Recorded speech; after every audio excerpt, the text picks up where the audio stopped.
Salut les amis, c'est Jojo, j'espère que vous allez bien. Aujourd'hui, on va faire un Hackintosh. C'est quoi un Hackintosh? C'est tout simplement faire une tour PC et en installant le système Mac. L'objectif au final c'est d'avoir un Mac mais le moins cher possible. Il faut savoir que cette vidéo est en deux parties. Donc là c'est la première vidéo montage du PC et la deuxième vidéo qui sera dans la description quand ça sera disponible, c'est installer le système Mac sur votre tour PC. Alors vous pouvez vous amuser à installer le système Mac sur votre ordinateur que vous avez de base, mais le problème c'est que vous risquez d'avoir des incompatibilités avec le système. C'est pourquoi là tous les composants que j'ai sont des composants 100% compatibles avec Mac. Je vous mettrai dans la description un lien justement qui regroupe tous les composants compatibles avec l'Hackintosh si ça vous intéresse de vous lancer sur l'Hackintosh. Ce qu'il faut savoir aussi c'est que tous ces composants m'ont été envoyés gentiment par un abonné qui derrière a une boutique qui s'appelle shop.achatpc.be. Je mettrai le lien dans la description. Nicolas qui m'a envoyé tout ça pour vous faire cette vidéo, donc un grand merci à lui. Ce qu'il faut savoir aussi c'est qu'avec cet abonné on a décidé de faire un petit pack PC Hackintosh. Concrètement sur Twitter j'ai demandé quel était le budget que les personnes étaient prêtes à mettre sur un Hackintosh et c'est tourné autour des 500 €. Du coup on s'est lancé sur une config à 500 €. Après ce qu'il faut savoir c'est que si vous voulez monter en composant etc vous pouvez sans aucun problème, vous payez seulement le prix du composant. Donc c'est ça qui est cool, pas comme chez Apple par exemple, vous voulez passer de 4 Go à 8 Go, bah vous payez juste 4 Go de RAM en plus, donc en 25 €, alors que chez Apple il faut payer 120 €. Le processeur, là on est sur un processeur i3 pour la config à moins de 500 €. Si vous voulez passer par du i5, un truc plus puissant, vous payez 85 € de plus. Vous payez vraiment le prix du composant. Et c'est là que ça devient intéressant de faire un Hackintosh. Vous payez que le prix des composants et non la marge du constructeur. Du coup les amis, si vous êtes intéressés par ce pack, je mettrai toutes les informations dans la description. Je tiens aussi à préciser qu'au milieu de la vidéo, j'ai mon ami abonné Hugues qui va venir m'aider. Tout simplement parce que j'ai remarqué que la vidéo du montage PC, c'est pas si facile que ça à faire, en tout cas tout seul. Donc le fait d'être à deux et encore le fait d'être avec un abonné, c'est encore mieux. Aussi petite information, le boîtier que je vous montre dans cette vidéo, ça sera pas le boîtier qui sera proposé dans le pack, tout simplement parce que ce boîtier est un peu trop petit et surtout qu'il n'est pas si pratique que ça au niveau du montage. Je l'ai pris à cause du design, il est assez joli, mais pour le montage c'est pas si facile que ça, donc il y aura une tour bien plus pratique dans le pack qui sera dans la description tout simplement. Aussi, autre information, la carte mère que je vous présente en vidéo ne sera pas la même, ça sera une carte mère gigabit, mais plus pratique aussi, dans le sens où on aura deux PCI Express sur la carte mère qui sera dans le pack. Du coup, vous allez pouvoir mettre une carte Wi-Fi, ainsi qu'une carte graphique, si vous voulez augmenter en capacité graphique. Parce que celle que je proposais là, la carte mère gigabit, c'était une Z9 7N Wi-Fi, elle est tip top, mais le système Wi-Fi n'est pas compatible avec l'Hackintosh, donc du coup c'est pour ça qu'on est obligé de prendre une PC Express Wi-Fi.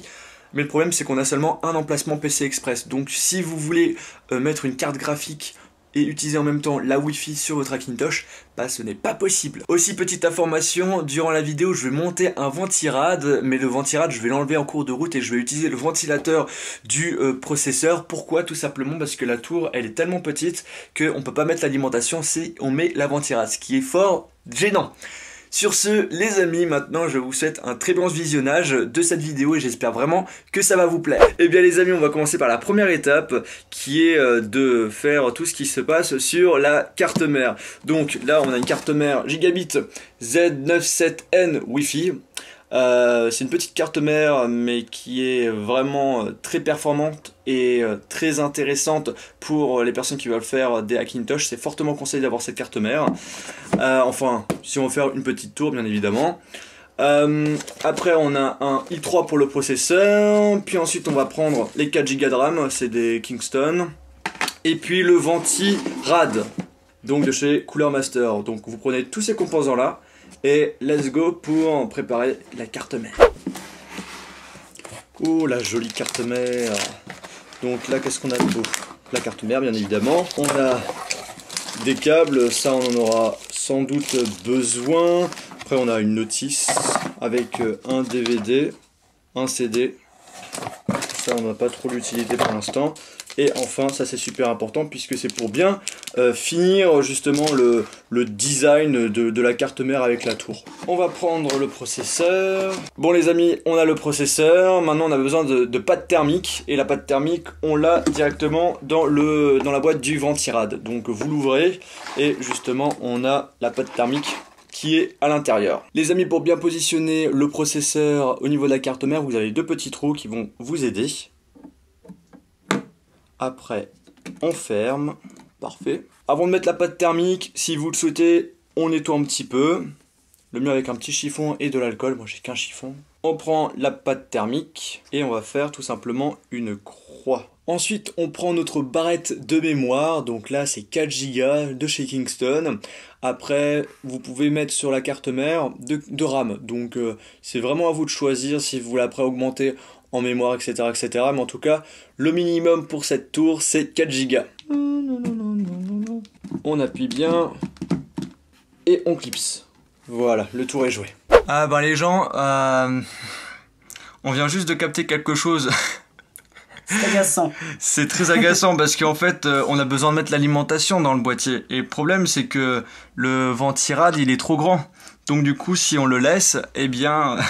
ça va pas. Donc du coup, on va l'enlever et on va prendre tout simplement le ventilateur qui est fourni de base avec le processeur, sachant que c'est un processeur qui n'est pas forcément super puissant. Voilà, ça va aller, il y aura pas de problème. Moi je me souviens que quand j'avais fait ma tour de gamer, j'avais pas du tout utilisé ça, j'ai pas eu de soucis pendant plusieurs années. Donc du coup, bah on va l'enlever et on va mettre l'autre petit ventilateur quoi à sa place. Sinon on ne pourra pas mettre l'alimentation et ça sera fort dommage. Ça risque d'être embêtant. Donc du coup, si vous voulez prendre le Ventirad avec justement tout ce que je vous ai dit, il faut prendre une tour plus grande, tout simplement. Vous devez vraiment vous foutre de notre gueule, hein, franchement, parce que là, il fallait le faire quand même pour qu'on ne voit pas qu'on ne pouvait pas mettre l'alimentation. Bon, bref, on a changé le ventilateur et maintenant on va brancher tout simplement tout ce qui est connectique par rapport à la carte mère. Donc on a, si on veut utiliser parfaitement l'USB 2.0, l'USB 3.0 et le bouton power par exemple, eh bien il faut brancher tout ça dans la carte mère.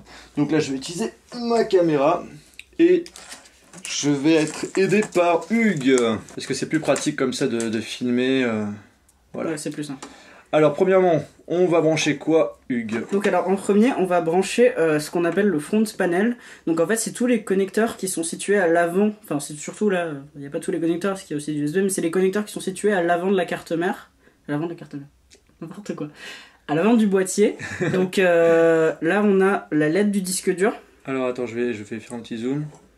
Voilà, parfait. Donc on a la LED du disque dur, la LED du bouton d'allumage, donc c'est pour savoir si la LED d'allumage c'est pour savoir si on dit allumé, et ensuite vous avez là le bouton d'allumage. Ok, switch. Donc chacun doit être connecté sur une couleur différente. Voilà, donc en fait... Oui. Donc il faudrait peut-être leur dire exactement.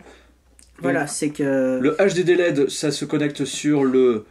Alors bah, ça dépend en fait des cartes mères, mais là, dans cette configuration-là, le HDD LED se connecte sur le bleu. Sur le bleu ici. Le Power LED se connecte sur le vert. Et le Power Switch se connecte sur le rouge. Donc on va tout connecter maintenant sur la carte mère. Voilà, en sachant qu'il faut faire attention pour Power LED et HDD LED, parce que vu que c'est des LED, c'est des diodes, donc elles ont une polarité, du coup il faut bien faire attention de mettre le blanc sur le moins, et ensuite la couleur sur le plus, en sachant que c'est indiqué sur la carte mère, vous avez une petite encoche qui fait un petit plus. Donc voilà.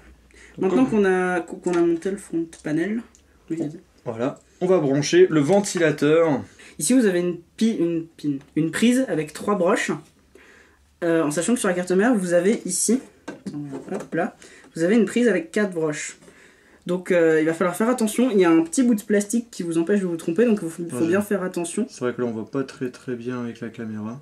Ouais, il faut bien faire attention à les mettre en fait, à mettre les 3 connecteurs qui sont en gros le plus près possible de l'espèce de machin, là. Enfin de l'autre prise quoi. Donc une fois que vous avez bien repéré comment ça se mettait, vous le posez dedans.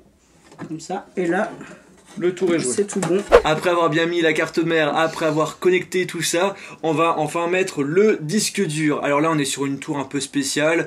Sur les tours normales, il y a des endroits qui est vraiment prévus pour mettre les disques durs, voilà, tout simplement. Mais tout se visse en dessous en fait de la tour. Donc on va faire ça tout de suite. Petite information supplémentaire par rapport à ce que j'ai dit avant, on peut mettre en fait 3 disques durs de 2,5 pouces juste ici. Donc là on va mettre juste un disque dur donc de 500 Go Seagate Barracuda, 7200 tours par minute. Voilà, c'est une bonne marque, c'est un bon produit. Et donc du coup on va visser ça directement ici. On a vissé le disque dur, c'est bon. Maintenant on va devoir brancher le câble SATA. Donc le câble qui va se brancher entre le disque dur et donc la carte mère. Donc non, c'est pas ça. Non, c'est pas ça. Ah non, effectivement. Voilà, c'est ça le câble SATA. Donc il y en a deux qui sont fournis avec la carte mère. Sachant qu'il y en a aussi un fourni avec le boîtier, mais moi j'aurais des doutes. Hein, ouais, vaut mieux utiliser celui qui est fourni avec gigabit puisque c'est une marque sûre. Oui, donc puis pour être sûr d'avoir bien 6 gigabits par seconde, là on voit que sur le câble c'est écrit 6 gigabits par seconde. Ouais, comme ça moi il n'y a pas de souci. Et donc je vais vous filmer tout ça. Voilà, donc là il y a une prise coudée et une prise qui ne l'est pas. Donc la prise coudée va sur le disque dur et celle qui ne l'est pas, bah elle n'y va pas. Bah il va sur la carte mère tout simplement. C'est ça, ouais, elle va sur la carte mère. Me dis pas que... Ah bah si, bon bah là en fait on va pas pouvoir mettre la prise coudée parce que vous voyez le problème c'est que si je fais un coude, là ça plie. Donc, ah ouais, ça rentre pas, ouais. Donc je vais mettre ça de l'autre côté et je mettrai la prise coudée sur la carte mère. Ouais. C'est pas comme ça qu'on fait, mais c'est pas grave. Oui, ça marche aussi. Hein. Voilà, c'est un câble donc après... Voilà, ça marche. Ensuite, on va devoir mettre une carte PCI Express Wi-Fi. Donc ça se monte, vous voyez, il y a un très grand port PCI Express 16X, mais nous on s'en fiche parce qu'on va utiliser juste le début. Donc vous le mettez dedans, ça se presse comme ça, ça n'a pas besoin de forcer. Et ensuite ici, vous allez avoir une vis à mettre. Tout simplement. De ce côté, tout simplement. Là maintenant on va mettre les antennes. C'est ça, pour l'instant on va les orienter comme ça. Sachant que normalement, si tu veux avoir une bonne orientation, il faut en mettre une verticale et une horizontale. Voilà. Ça, c'est bon à savoir. C'est ce que tu apprends en cours en électronique. Il va en avoir une horizontale et une verticale. Maintenant, les amis, on va mettre notre alimentation. L'alimentation, c'est du 430 watts de chez Corsair. Ça suffit amplement pour alimenter cette petite tour. Bon les amis, l'alimentation c'est fait, maintenant il suffit tout simplement d'alimenter tout ce qu'on a mis à l'intérieur de la tour, donc la carte mère notamment. Et le disque dur. Voilà. Et éventuellement, si on en met une, la carte graphique. Voilà. D'abord, vous avez le connecteur ATX, donc le gros qui est là. Ça, c'est pour alimenter vraiment la carte mère. Voilà, donc là, vous avez deux trucs. Vous en avez un petit truc qui sort. Donc ça dépend des cartes mères. Mais les cartes mères plus anciennes n'utilisent que ça. Et les nouvelles en ont besoin de 4 de plus. Celle-ci, vu que c'est une neuve, on va mettre les pins en plus. Donc en fait les amis, là le boîtier que j'ai n'est pas si pratique que ça. Donc c'est pas forcément le boîtier que je vais vous conseiller. En tout cas si vous voulez avoir quelque chose de simple. Parce que là par exemple là on a dû enlever l'alimentation pour pouvoir justement bien brancher les trucs au niveau de la carte mère quoi. Alors là, vous avez une prise pour le CPU. Ici c'est une 4 prises. Vous voyez, elle a seulement 4 petits trucs. Alors que là, elle nous en propose 8. Du coup, là, ce qu'on va faire, c'est qu'ici, il y a des petits crochets. Donc, on va les enlever pour couper la prise en deux et avoir seulement les 4 qui nous intéressent. Et ensuite, donc là, on va venir remettre notre alim à l'intérieur. Attention. Et là, on aura enfin fini le montage. Les amis, le montage est terminé. Merci à Hugues d'être venu parce que franchement ça aurait été pas très pratique en fait de filmer tout ça tout seul pour faire cette tour parce que déjà la tour en elle-même elle est pas très pratique pour mettre tous les composants à l'intérieur. Du coup c'est pas une tour que je conseille forcément à mes abonnés, donc si ça vous gêne pas de vous embêter à droite à gauche avec les composants, pourquoi pas. Voilà, mais le mieux, il y a quand même des défauts de conception sur ce boîtier. Moi j'ai fait des choses que j'aime pas faire sur des ordinateurs. Moi j'ai au niveau des prises. Moi j'ai décidé de la prendre tout simplement parce qu'au niveau esthétique c'était assez joli, ça ressemble à du Apple quand même, mais c'est vrai qu'elle est pas si pratique que ça. Donc du coup vous pouvez prendre sans aucun problème les composants que j'ai choisis. Hein, surtout la carte mère. Ouais, c'est vraiment des très bons composants. Après, pour la tour, à vous de voir, hein, vous pouvez choisir tout ce que vous voulez, il n'y a pas de souci à ce niveau-là. Eh bien les amis, j'espère que cette vidéo vous a plu. Si c'est le cas, n'oubliez pas de mettre un pouce bleu. Je remercie Hugues de m'avoir aidé, c'était super cool de sa part. Et sur ce les amis, on se retrouve dans une prochaine vidéo. Salut. Ciao.